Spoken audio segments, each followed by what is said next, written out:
নমস্কার বন্ধুরা, কেমন আছেন সবাই? আশা করব খুব ভালো আছেন। গরম পড়েছে, খুব সাবধানে থাকবেন। তো যাই হোক, আমি আজকে একটা ইচ্ছা আছে, একটা তরমুজের ওপর একটা কিছু করি। তো এখানে তরমুজ টুকরো টুকরো করে কেটে রেখেছি।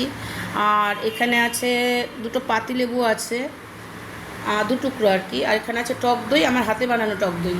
আর এখানে আছে বিট নুন। তো দেখা যাক, মানে তরমুজের ঘোল হোক, শরবত হোক, যাই হোক একটা কিছু বানাচ্ছি এই গরমে খাওয়ার মতো। আমি আগে প্রথমেই দানাগুলো ছাড়িয়ে নিচ্ছি।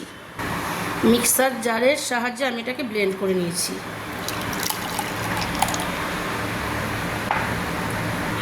দেখুন, তরমুজটাকে তো এরকম ব্লেন্ডে করে নিয়েছি মিক্সার জারের সাহায্যে।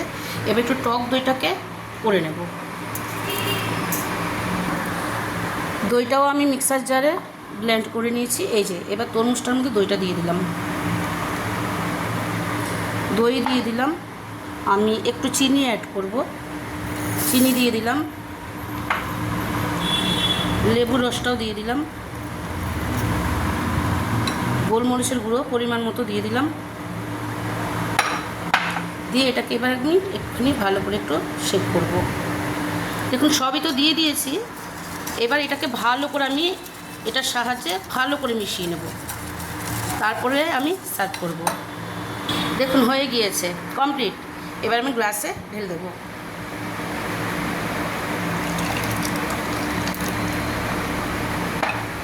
একটু পড়ে গিয়েছে নিচে, কোনো ব্যাপার না।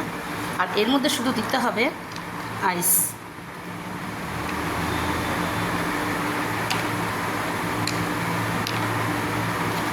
আমি 4 টুকরো আইস দিয়ে দিলাম। কেমন লাগছে বলুন তো ব্যাপারটা? খেতে কিন্তু বিউটিফুল হবে। ঠিক আছে, একবার ট্রাই করে নেবেন বন্ধুরা। আর কেমন হয়েছে না হয়েছে আমাকে প্লিজ একটু জানাবেন। একটু সাবস্ক্রাইব করবেন, কমেন্ট করবেন, লাইক করবেন আর শেয়ার করবেন প্রচুর। আচ্ছা, এখন এই অবধি, আবার পরের ভিডিওতে আসছি।